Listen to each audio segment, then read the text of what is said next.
C'est dans le hall du Grand Théâtre de Paris, qui est un grand théâtre en Ouais, fait, immense, hein, quand même. Enfin, le hall en tout cas. que je retrouve quelqu'un qui est grand aussi, on peut le dire. Enfin, les cheveux en tout cas. Pas oh, bah, les cheveux, la taille, Gwendal Marimoutou. Oui, je suis Voilà, content. voilà. Je suis content, ravi. Et bon, c'était pour Madiba. Ouais, Madiba exactement à l'Olympia. Et là, c'est un registre totalement différent. Totalement.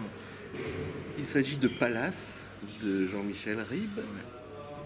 Palace, ça a été une série, je dirais culte, mais t'étais pas né. J'étais absolument pas né, mais absolument pas. Et j'en avais quand même entendu parler. C'est vrai que ma génération, je pense qu'on connaît aussi. D'ailleurs, c'est marrant parce que je vais faire un petit message Instagram quand même, parce que j'ai posté le teaser de la pièce il y a pas longtemps. Et j'ai plein de gens qui me disent ah mais on dirait la pub La MAF, on dirait la pub La MAF, etc. etc. Et j'étais en mode en fait la pub La MAF a donc été inspirée, c'était une parodie en fait de la série. Et il faut savoir que Jean-Michel Ribes, qui est le metteur en scène, qui est le réalisateur de la série, était aussi le réalisateur de la pub La MAF, donc il s'auto-parodie, c'est là où je trouve que c'est quand même le summum de la classe de pouvoir s'auto-parodier. et du coup moi effectivement ce qui me parlait le plus c'était ces fameuses pubs d'assurance et je trouve ça fou en tant que jeune de pouvoir retrouver ce ton qui est complètement disparu maintenant en télé, un peu irrévérencieux, un peu très absurde, politiquement incorrect sur scène. Et est-ce que tu les avais vus?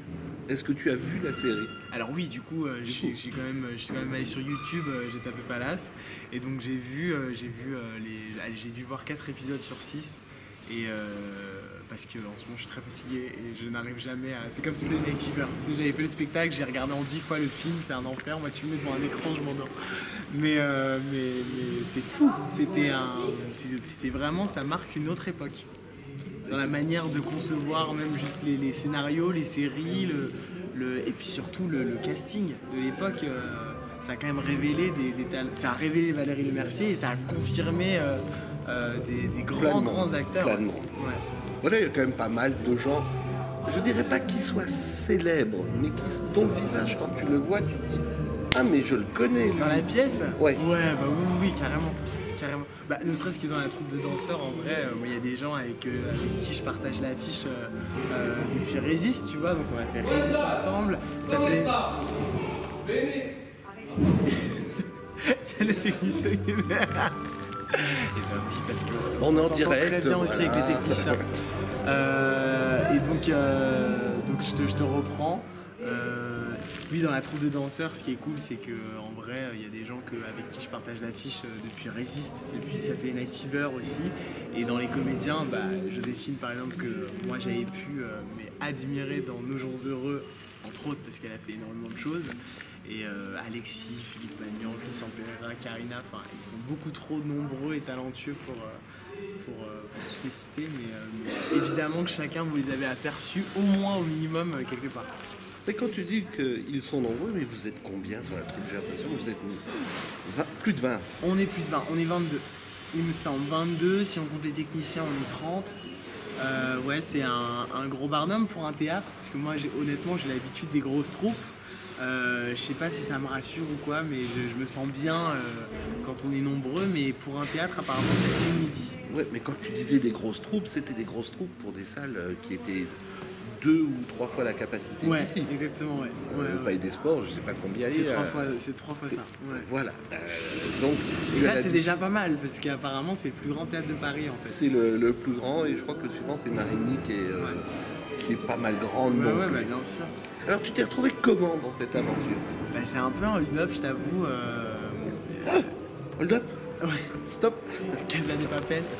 Non, c'est assez fou parce qu'en fait, moi j'étais en tournée avec Saturday Night Fever et faut savoir que Saturday Night Fever, le metteur en scène c'est Stéphane Jarny et c'est lui aussi qui est chorégraphe en fait évidemment de cette version de Palace et du coup il m'a appelé un jour, un après-midi, je crois que c'était la rentrée dernière pour me dire voilà je suis censé présenter des danseurs à Jean-Michel, mais il a besoin de danseurs qui savent aussi jouer la comédie. Et j'ai pensé à toi. Est-ce que ça te dit de venir? Et moi j'étais là en mode, Stéphane, t'es en train de me dire que je vais passer un casting danseur, jamais de la vie en fait, c'est-à-dire que je ne sais, parce que moi j'adore bouger, j'adore danser, mais je ne suis pas danseur, tu vois, j'ai pas 15 ans de technique derrière moi. Il m'a dit mais si, mais t'inquiète, on va se faire un petit truc. Pour la petite anecdote quand même, il m'a appris la choré la veille avec Alexandra qui était la dance captain, enfin tu vois, quand je dis que c'est un petit hold-up, c'est que ça s'est réglé un peu comme ça. Et effectivement, on avait un monologue à faire et tout s'est joué honnêtement sur mon monologue parce que Jean-Michel ne jugeait pas trop forcément les niveaux de danse. Et au final, pendant l'audition, il m'a demandé si je chantais parce qu'à la base, il comptait absolument pas prendre de chanteur. Il voulait que ce soit comme dans la série, tu vois, juste une bande son. Et je lui ai dit, bah, parce qu'il n'avait pas regardé The Voice, le monsieur. Et ni Résiste, ni SNL. Et j'ai dit, bah oui, je sais chanter, j'aime bien ça. Et j'ai fait un petit truc a cappella et en fait là, je sais pas, sûrement révélation, il s'est dit en fait, toi, pas de comédie, ça va être le chant et la danse et du coup bah je chante pratiquement toutes les musiques de Palace. Bah, il n'y a que toi qui chante. Pratiquement, il y a une chanson qui est chantée par Alexis aussi. Ouais, mais toi, bon voilà, c'est peut-être parce que je te connais que je voyais, petit micro qui était là. Oui, bien sûr. Et c'est bon. On reconnaît ta voix, on reconnaît le physique de toute façon. Parce qu'en plus, moi, quand je venais, je viens toujours, je dirais vierge à un spectacle. Ouais, tu regardes pas je ne forcément. sais pas qui est... Bon, si, par exemple, si je vais à la Michaudière, je sais qu'il y a Michel Sardou. Bien sûr, bon, bien ça, tu peux pas y manquer. Oui. Mais là, on sait pas. Non, l'affiche, Et il n'y a personne sur l'affiche, il y a nos noms, mais il faut vraiment les lire. Et donc tu préfères. Même moi, je vais au cinéma, je regarde jamais les bandes annonces. Donc c'est tu vois, je suis pareil. Alors donc l'expérience, tu te retrouves là sur combien de répétitions, combien de... Alors les répétitions pour le coup c'est assez court par rapport à ce que moi le format dont j'ai l'habitude, tu vois, parce que d'habitude comme c'est des shows extrêmement commerciaux, très gros, on part en promo un an avant, donc on répète Nature Résiste, tout cumulé, on a répété un an avec 2 mois et demi de répétition intensive. Saturday Night Fever, ça a été pareil, pas mal de promos, mais un mois et demi de répétition très intensive. Là, ça s'est réglé en 3 semaines d'un côté, plus une semaine et demie après. Donc c'était beaucoup plus court, mais en même temps, les sketchs existaient déjà. Enfin, tu vois, le format existait déjà, donc on savait plus ou moins où on allait.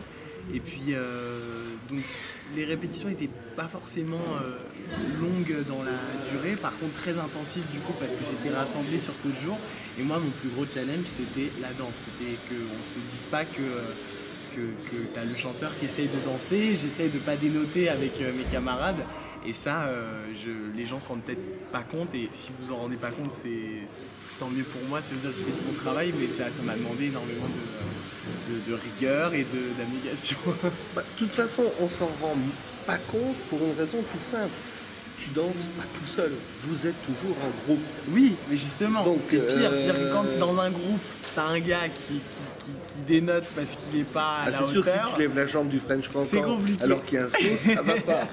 Donc voilà, ça c'était mon plus gros défi. Et là où je suis vraiment ravi, c'est que toi-même, tu sais, je pense que on met facilement des gens dans des cases. Et moi, je déteste qu'on puisse me mettre dans une case. Et ça me fait aussi revenir au théâtre. Et je suis vraiment ravi. Donc tu joues pas, parce que si on te met dans la case du jeu de loi ou du Monopoly, tu es obligé d'aller dans les cases. Alors je suis obligé, j'aime beaucoup le Monopoly en plus, mais moi en fait j'aime bien aller dans les cases, mais j'aime bien, tu sais, quand on te colle une étiquette et tu la décolles derrière parce que tu fais autre chose. Et ça a été un peu toute ma vie jusqu'à présent. Et je suis content que ça continue là, où je suis sur un spectacle qui est vraiment un peu viesque, quoi. Il n'y a pas 2 Palaces à Paris, et dans cette forme-là de théâtre, musical, sketch, je ne sais pas trop, et c'est trop cool. Qu'est-ce qu'on peut te souhaiter alors Parce qu'apparemment tu es un homme qui sait tout faire. Non, bah c'est gentil, mais... Ah bah c'est moi, c'est ce que je juge. Enfin bon, je savais que tu chantais. Ouais, oui. Maintenant je sais que tu peux aussi danser. Bon, la comédie, tu l'as fait un petit peu quand même dans les 3 autres comédies musicales. Donc au niveau musical, bon bah t'as fait presque le tour. Maintenant, qu'est-ce qui te manque? Non mais là j'ai la chance, par contre oui, non mais tu soulignes un point qui est très important, j'ai la chance d'être hyper épanoui, hyper heureux. Donc il me manque rien. Je suis heureux comme ça et ce qu'il faut c'est durer. J'ai choisi un métier, on sait jamais de quoi demain est fait. Et j'ai plein d'envies, tu vois, je vis mon rêve donc c'est cool, mais j'en ai plein d'autres. J'ai pas un sentiment forcément d'accomplissement, tu vois, j'ai toujours l'impression de pas faire assez.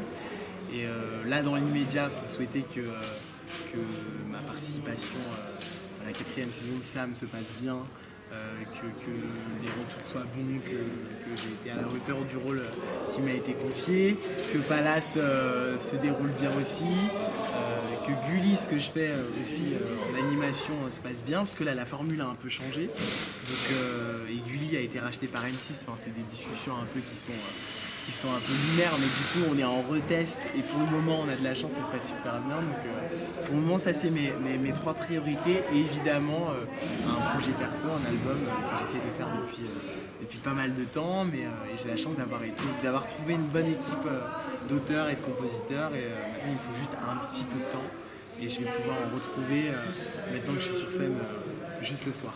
Et ça va être quoi ton album? Ça sera dans quel genre? Alors français, parce que moi j'adore le français. Après moi j'aime beaucoup le français qui groove aussi. C'est peut-être aussi le fait d'avoir chanté Michel Berger, France Gall pendant 2 ans, tu vois. Je crois qu'en termes de français qui groove, c'est difficile de faire mieux. Donc je dis pas que je vais égaler ce qu'ils ont fait ou je vais faire pareil, c'est différent, mais en tout cas voilà, j'essaie de faire groover les mots, je suis pas tout seul, heureusement, je suis entouré. Et voilà, je prends le temps de le faire. Bon, apparemment, tu m'as parlé de 2 choses que je connaissais pas. Ouais. Là, Sam, c'est de la télé. Ouais, Sam, c'est une série. Oui, m'en veux pas, je connais pas du tout. Non, mais je t'en veux pas du tout. Non, c'est une série que j'ai tournée là il y a quelques semaines et ça s'est super bien passé. Pareil, ça aussi, on m'a appelé comme ça pour me proposer le rôle. J'étais enchanté, l'équipe a été vraiment géniale parce que tu sais, c'est la 4e saison, donc eux ils sont vraiment comme ça, t'as affaire à une famille, en plus qui est très soudé, comédiens et techniciens, donc j'ai passé vraiment un tournage incroyable et ils m'ont vraiment bien accueilli et très vite intégré, donc j'espère que ça faisait longtemps que j'avais pas tourné de fiction. Toi, j'ai fait énormément de télé l'année dernière, mais pas de fiction qui me demandait d'aller puiser un peu plus, tu vois, un peu plus profond dans le jeu et dans la sincérité. Donc j'espère que le résultat va être bon. Parce que c'est ça qui est chiant quand on tourne, c'est que tu sais, t'as pas le public qui est là pour te dire c'est bien ou c'est pas bien. Faut que t'attendes des mois avant de savoir si finalement t'as fait du bon travail. Et quand là tu arrives sur scène, t'as pas peur chaque soir de la... Si, parce que ce que je fais là c'est radicalement différent de ce que j'ai fait aussi auparavant. C'est-à-dire qu'auparavant j'ai toujours eu l'habitude d'être là plus ou moins tout le temps sur scène et tu vois, course de fond. Je commence à un point A, je finis à un point B et je tiens l'énergie. Alors que là, comme on fait toutes les musiques qui viennent, tu vois, ponctuer exactement le spectacle, et bah du coup, ça me demande d'être full énergie, limite un peu hystérique, tu vois. C'est du fractionné. Quand tu fais du sport, c'est du fractionné. Du coup, c'est pas évident parce que tu es à fond pendant 5 minutes, puis tu te reposes 5 minutes, puis tu reviens pendant 5 minutes, puis tu te reposes 5 minutes, puis un quart d'heure. Et ça, c'est un truc dont j'avais pas l'habitude. Chanter et danser en même temps, je savais que je pouvais le faire sur d'autres projets. Mais là, sur celui-là, c'est pas la danse qui s'adapte au chant, c'est le chant qui s'est adapté à la danse. Donc, voilà. C'est jamais gagné tous les soirs. Et c'est pour ça que j'ai un peu de stress tous les soirs, c'est parce que rien n'est les doigts dans le nez, quoi. Alors moi, plus je t'écoute, plus je me dis, mais ce garçon, est-ce qu'il lui arrive de dormir? Très peu. Au cinéma, je l'ai entendu.